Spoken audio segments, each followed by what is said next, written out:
With Vijesh. तो हम लोग फाइनली यार गेमिंग सेटअप टूर के साथ आ गए हैं।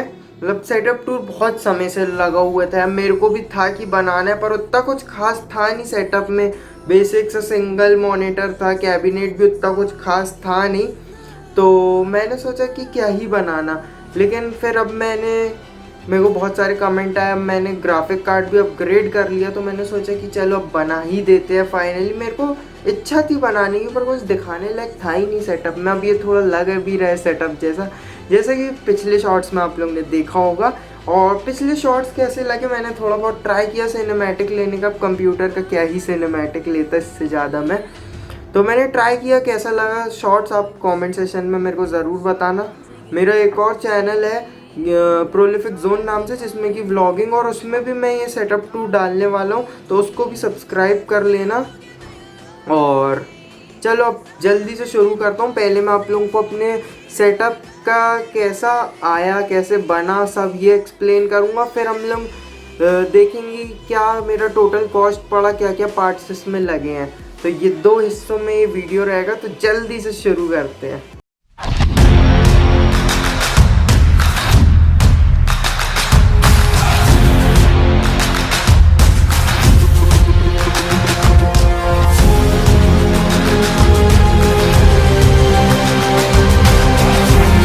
तो यार देखो, कहानी की शुरुआत ऐसे होती है कि स्टार्टिंग में तो मैं देखो लैपटॉप से ही खेलता था। मेरे पापा का लैपटॉप था जब मैं छोटा था, तो उसमें Resident Evil 4, GTA San Andreas ये सब खेला करता था।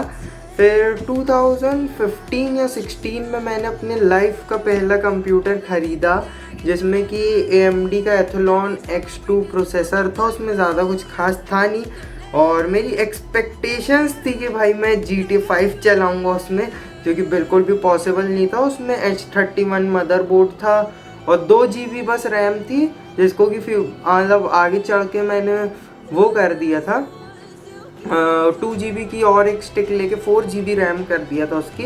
पर उसमें फिर भी बेसिक गेम ही चलते थे, थोड़ा बहुत एम्यूलेटर डाल के BGMI चल गया तो चल गया, बहुत अटक के ही चलता था वो भी। तो बस उतना ही मैं उसमें खेलता था, रेजिडेंट ईविल 4 चल जाता था उसमें। और आप लोग एक चीज़ है उसमें अभी भी, कि मेरा जो अभी गेमिंग जोन विद विजेश का चैनल है, उसमें सबसे नीचे आप जो एक रेजिडेंट ईविल 4 का वीडियो मिलेगा सबसे पहला, वो उसी कंप्यूटर से बनाया हुआ है। तो वो मैंने मेमोरी के तौर में रखा, इसीलिए मैंने उसको हटाया अभी नहीं। उसमें कुछ ऑडियो नहीं है, सिर्फ गेम ऑडियो है। तो ये था। फिर उसके बाद मेरा था कि हाँ कंप्यूटर लेना है यार। फिर बीच में कोविड आ गया 2019-20 एंटी के, तो 21 तक का समय ऐसे ही निकल गया। फिर 21 में मैंने विदाउट एनी कंप्यूटर नॉलेज ऐसी पार्ट्स इकट्ठा कर करके एक PC बनवाया, जिसकी कॉन्फ़िगरेशन ज़्यादा कुछ नहीं थी, GT 710 था। और बाकी कॉन्फ़िगरेशन में आपको अभी पूरा जब प्राइस बताऊंगा तो सब कुछ का आपको पता चल जाएगा कि क्या क्या था उसमें। GT 710 था, और जो प्रोसेसर मैं अभी यूज़ कर रहा हूँ वही सब था। वो मैं आप लोग को एक्सप्लेन कर दूंगा जब मैं दिखाऊंगा आपको। तो फिर मैंने 21 से अभी 25 तक उसी को चलाया। जितने आप अभी बीच के वीडियोस देखोगे सब वही कॉन्फ़िगरेशन के साथ बने हुए हैं। इनफैक्ट मैंने डिस्क्रिप्शन में भी पूरी कॉन्फ़िगरेशन मेंशन कर रहा हूँ अपने कंप्यूटर की, हर ही वीडियो में आपको मिल जाएगी डिस्क्रिप्शन में। तो बहुत लोग ना उनसे पढ़ के भी समझ गए होंगे कौन कौन से पार्ट्स लगे हैं। तो बस ये थी मेरी कहानी। फिर मैंने सोचा कि यार देखो इससे तो काम नहीं बन रहा है। मैं वीडियो रिकॉर्ड कर रहा था, मल्टीटास्किंग नहीं हो पाती थी, कुछ काम ही नहीं हो रहा था, कंप्यूटर हीट अलग हो जाता था क्योंकि बहुत हैवी ग्राफिक्स गेम चलते थे। GTA 5 भी मेरे को बिल्कुल लो सेटिंग में खेलना पड़ रहा था। तो मैंने सोचा क्यों ना अब चलो अपग्रेड करें।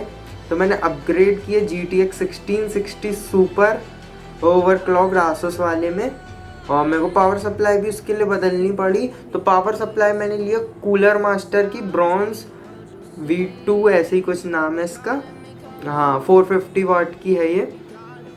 तो बस ये 2 अपग्रेडेशन किया। अब बहुत लोग बोलेंगे कि 4 साल पुराना ग्राफिक कार्ड क्यों, तो वो आप लोगों को वीडियो में आगे पता चलेगा। क्योंकि मैंने अपनी कॉन्फ़िगरेशन के हिसाब से देख के लिए कि मेरे को बॉटल नेक ना हो, और मेरी कुछ इतनी ज़्यादा एक्सपेक्टेशन नहीं थी कि मेरे को बहुत हाई एंड गेमिंग करनी। मैं चाहता था 1080p हाई सेटिंग में मैक्सिमम गेम्स मैं खेल सकूं, तो मैं इस ग्राफिक कार्ड में जाना पसंद किया, क्योंकि फ्यूचर में मेरा ऐसा था कि मैं खुद की अर्निंग से जाके इसका ग्राफिक कार्ड और अपग्रेड करूं। तो बस ये थी मेरी छोटी सी कहानी कंप्यूटर की। तो अब मैं आप लोगों को लेके चलता और दिखाता हूँ सेटअप में और बताता हूँ क्या है, मतलब क्या क्या है मेरे टेबल में। तो चलो शुरू करते हैं। एक को थोड़ा नीचे कर लेते हैं ताकि आप लोगों को प्रॉपर देखें। तो ये है कैबिनेट मेरा चिपट्रॉनिक्स का X410B। इसके अंदर एक एंड स्पोर्ट का एयर फ्लो फ़ैन लगा है, जिसके बारे में मैं आपको आगे प्राइस डिस्कशन में बताऊंगा। ये अंदर आपको मेरा मेन मशीन दिखेगा, मेरा ग्राफिक कार्ड। तो ऐसा कुछ दिखता है मेरा कैबिनेट। ऊपर जेब्रॉनिक से स्पीकर लगे हैं, जो कि मैं बहुत ही ज़्यादा कम यूज़ करता हूँ, कभी कभी ही यूज़ करता हूँ जब मेरा हेडफोन यूज़ करने का मन होता है। ये मेरी रिंग लाइट है, जो कि मैंने बहुत पहले लिया था टिकटॉक के ज़माने में। और ये मेरा वेबकैम है HP का W100, और ये मेरी गोरिल्ला पॉड में लगा हुआ है। गोरिल्ला पॉड में फिट हो जा रहा था तो मैंने इसको यहीं लगा दिया। ये गोरिल्ला पॉड मैंने व्लॉगिंग के लिए लिया था। ये सीजर माउंट है, जिसको कि मैंने ऑफलाइन मंगा, मतलब दुकान से जाके लिया था। इसके बारे में भी हम लोग पूरा डिस्कस करेंगे। ये मेरा BM800 माइक है, ये इसमें पॉप फिल्टर लगा है, ये सब इसके साथ ही आया था। ये माउंट, ये और ये वायर। तो इसके बारे में भी मैं आपका प्राइस कितने का पड़ा, कैसे आया, ये सब बता दूंगा। ये मेरा कंट्रोलर है एंड स्पोर्ट का GP100। तो ये भी कितने का आया मैं बताऊंगा। ये ब्लूटूथ स्पीकर मैंने ऐसे ही लोकल लिया था यहाँ से। तो ये मैं कम ही यूज़ करता हूँ मोबाइल से सॉन्ग्स प्ले करने के लिए। ये मेरा रेड गियर का हेडफोन है, क्लॉक वाला, मतलब बजट रेंज में ही आता है ये, अंडर 1000। इसके बारे में भी सब, मतलब सभी चीज़ का प्राइस तो मैं आप लोगों को बताने ही वाला हूँ। तो अभी मैं सिर्फ मॉडल बता रहा हूँ। तो ये मेरा कीबोर्ड है इंटेक्स का। मेरे को बैकलाइट वाला चाहिए था, और मेरे को कोई ऑप्शन यहाँ मिल ही नहीं रहे थे अच्छे, सब 1000 के ऊपर थे। तो ये मैंने 1000 के अंदर खरीदा हूँ, प्राइस रिवील आगे जाके होगा। तो ये बैकलाइट वाला था। ये मेरा जिंक टेक्नोलॉजीज़ का माउस है, मतलब ये मेरे को बहुत सस्ते में मिला था। और ये मेरा जेपस्टर का मॉनिटर है, जो कि मैंने अभी लिया हूँ। ये मेरा पुराना वाला मॉनिटर है जो मैं पहले से यूज़ करता था, आसूस का है ये। और ये जेपस्टर का अभी लिया हूँ, ये भी मैंने विदाउट रिसर्च लिया था। विदाउट रिसर्च तो क्या यार, मेरा बजट टाइट था, मेरे को 4000 में मिला ये, तो मैंने ये ले लिया, क्योंकि मेरे को सेकेंड हैंड लेना नहीं था, नया ही चाहिए था, तो फिर ये लिया। और ये मेरा टैबलेट है, जिसमें कि मैं कभी कभी लाइव स्ट्रीम देखता हूँ खुद ही की, जब मैं लाइव रहता हूँ तो इसमें देख लेता हूँ कि सब सही चल रहा है कि नहीं। और इसमें थोड़े बहुत गेम है, GTA 3 है, GTA San Andreas, GTA Vice City, Minecraft, और ये सिटी रेसिंग 3D। बस तो ये है मेरा छोटा सा सेटअप। जल्दी से हम लोग डिस्कस कर लेते हैं कि क्या क्या मेरे को कॉस्टिंग आई सब चीज़ की। तो यार प्राइस मैंने सब मोबाइल में नोट डाउन कर रखा हूँ, तो पहले मेरे मोबाइल खोल लेता हूँ और फिर आप लोगों को शुरू करता हूँ प्राइस बताना। और जो भी चीज़ के बारे में मैं बात कर रहा हूँ, मैं या तो इधर फ़ोटोज़ आ जाएगी, तो आप लोगों को समझने में ईजी होगा। तो चलो मैं शुरू करता हूँ। मेरा जो मॉनिटर नंबर 1 है जेपस्टर वाला, वो मेरे को अराउंड 4000 का कॉस्ट किया, जो कि शायद मैंने आप लोगों को बताया हूँ कि नहीं बताया। हाँ, 4000 मैंने आपको बता दिया था। मॉनिटर नंबर 2 जो है मेरा आसूस वाला, वो मेरे को कॉस्ट करा 8000 के अराउंड। वो मैंने पहले लिया था, तभी का था, तो उतने का ही पड़ा था मेरे को। वो काफ़ी अच्छा था, वो मेरे को अभी वाले से भी, जेपस्टर वाले से भी ज़्यादा अच्छा लगता है। पर उसका पानी जाने की वजह से थोड़ा ग्राफिक पैनल डिस्टर्ब हो गया, तो उसमें लाइन आने लगी, तो मेरे को मजबूरन उसको बदलना पड़ा, वरना मैं नहीं बदलता उसको। और प्रोसेसर है हमारा इंटेल कोर i3 9100F, जो कि मेरे को ज़्यादा पता नहीं था, तो ये भी मैंने लिया था। उस वक्त मेरे को गेमिंग के बारे में कुछ ही नहीं पता था, मैंने सोचा सब कुछ सस्ता मिल रहा है, मैंने सस्ती चीज़ें ले लिया। तो इंटेल कोर i3 9100F मेरा प्रोसेसर है, जो कि मतलब इतना भी लो एंड नहीं था यार, बेसिक, मतलब काफ़ी अच्छा ही चल रहा है। मैं आप लोगों को क्या ही बोलूँ, मेरे को जितना मैं यूसेज है मेरा, उस हिसाब से परफेक्ट चल रहा है वो।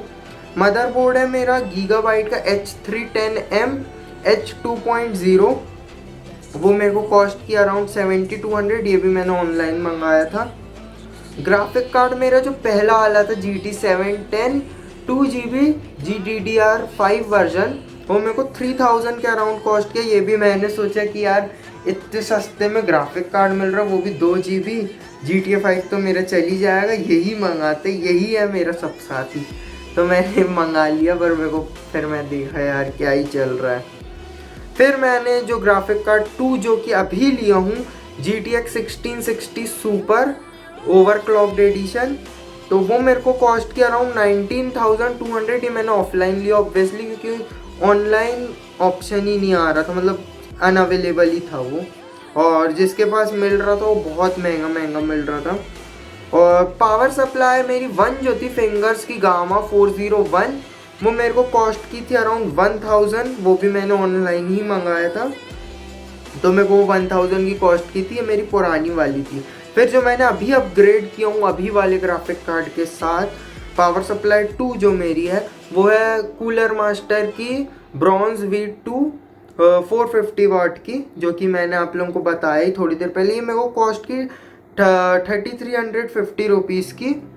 मेरी जो रैम है ए डेटा की XPG 266 मेगाहर्ट्ज़ की 8 GB रैम की स्टिक है, वो मेरे को कॉस्ट की 2100 रुपीज़ की। और मेरी जो स्टोरेज है जो कि है 1 TB की वेस्टर्न डिजिटल की 7200 RPM वाली हार्ड डिस्क है। मैंने SSD नहीं लगाया था क्योंकि मेरे को उस समय बजट मेरा उतना था नहीं SSD का, और मेरे को स्टोरेज ज़्यादा चाहिए थी, क्योंकि ऑब्वियस सी बात है यार, गेम्स आजकल आप लोग देख ही रहे हो 100 GB के हो गए हैं। तो वो मेरे को कॉस्ट की अराउंड 4000 रुपीज़। और कीबोर्ड जो मेरा इंटेक्स का भी आप लोगों ने देखा ही, वो मेरे को कॉस्ट किया 600 रुपीज़ का। और माउस जो आप लोगों ने देखा ये वाला जिंक टेक्नोलॉजीज़ का, ये गेमिंग माउस ही जैसा है, देखो DPI कंट्रोलर भी लगा, एक्स्ट्रा बटन्स भी है इसमें, तो काफ़ी अच्छा चल रहा है। ब्रीडेड वायर भी है, मैं आप लोगों को ज़रूर सजेस्ट करूँगा ये लेना। अगर आपने इसको मतलब आपने मेरा चैनल पुराना वाला सब्सक्राइब किया होगा, मतलब प्रोलिफिक जोन वाला, तो उसको भी ज़रूर से सब्सक्राइब करना। उसमें आपको इन दोनों के रिव्यूज़ मिल जाएंगे, मैंने बहुत रिव्यू कर रखा हूँ इन दोनों के, कंट्रोलर का भी रिव्यू पड़ा उसमें, तो उसको ज़रूर से सब्सक्राइब करना। उसमें मैं व्लॉग्स भी डालने वाला हूँ फ्यूचर में मेरी बाइक के, कार के, तो उसको ज़रूर सब्सक्राइब करना। और वीडियो थोड़ा भी पसंद आ रहा है तो लाइक कर देना, चैनल को सब्सक्राइब कर देना, क्योंकि मैं बहुत सारा गेमिंग कंटेंट लाता हूँ। तो ये तो हो गई प्रमोशन की बात। तो माउस जिंक टेक्नोलॉजीज़ का यार बहुत अच्छा है यार, बहुत अच्छा है, मैंने यूज़ किया हूँ।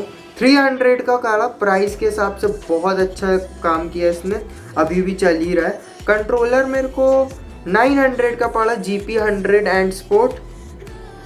और हेडफोन्स जो है मेरे, वो मेरे को 700 के कॉस्ट की है, ये वाले रेड गेयर क्लॉक, अंडर 700 मतलब अंडर 1000 मेरे को काफ़ी अच्छे लगे, अभी तक चल रहे। ये भी मैंने बहुत पुराने लिए। जो मेरा माउस कंट्रोलर और हेडफोन है मेरे पास 2022 से ही है, तो काफ़ी अच्छा है यार वो, तो मैं आप लोगों को ज़रूर सजेस्ट करूँगा कि ट्राई करना चाहिए।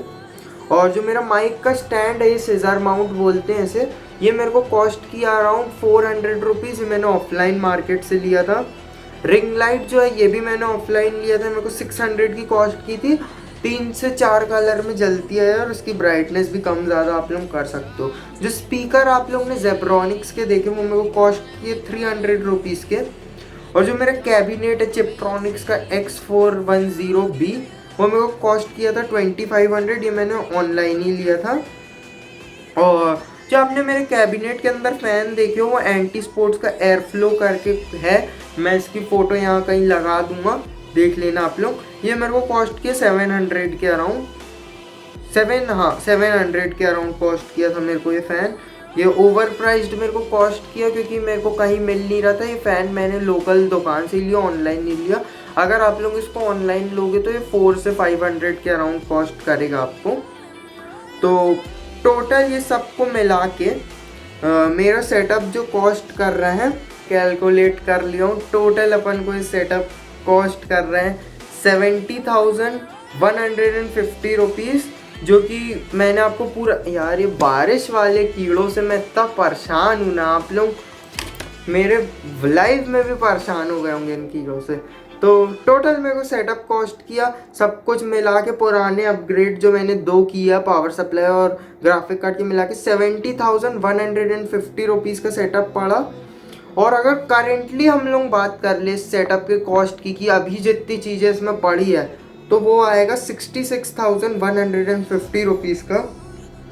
और आगे अभी आप लोग एज अ सेम सेटअप बनाने जाओगे तो आपको और थोड़ा कम कॉस्ट कर सकते हो, क्योंकि ऑब्वियस सी बात है प्राइस कम हो गए होंगे। मैंने काफ़ी समय पहले लिया था ये सब चीज़ें, तो मेरे को महंगी पड़ी थी उस वक्त। और विदाउट अगर 66,150 रुपीज़ पड़ेगा विदाउट अपग्रेड के। और अगर आप लोग ये देख लोगे ना कि मैंने ये सब चीज़ें मतलब कीबोर्ड तो काफ़ी बार बदले, माउस और कंट्रोलर और हेडफोन को छोड़ के, तो उस हिसाब से भी ये अराउंड 73-74,000 का पड़ा होगा सब कुछ टोटल। आज तक मैंने जितने खर्चे किए हों वो सब मिला के इस कंप्यूटर में। तो बस यार इतना ही था ये सेटअप टूर में। मैंने आपको सब कुछ बता दिया, स्टोरी क्या क्या लगा है, क्या मेरे को कितनी कॉस्ट आई, टोटल कितना कॉस्ट है, तो सब कुछ मैंने आपको रिवील कर दिया हूँ। तो फिलहाल इस वीडियो में सिर्फ इतना ही। मैं मिलता हूँ आप लोग से एक नए वीडियो के साथ। Till then see you guys, bye.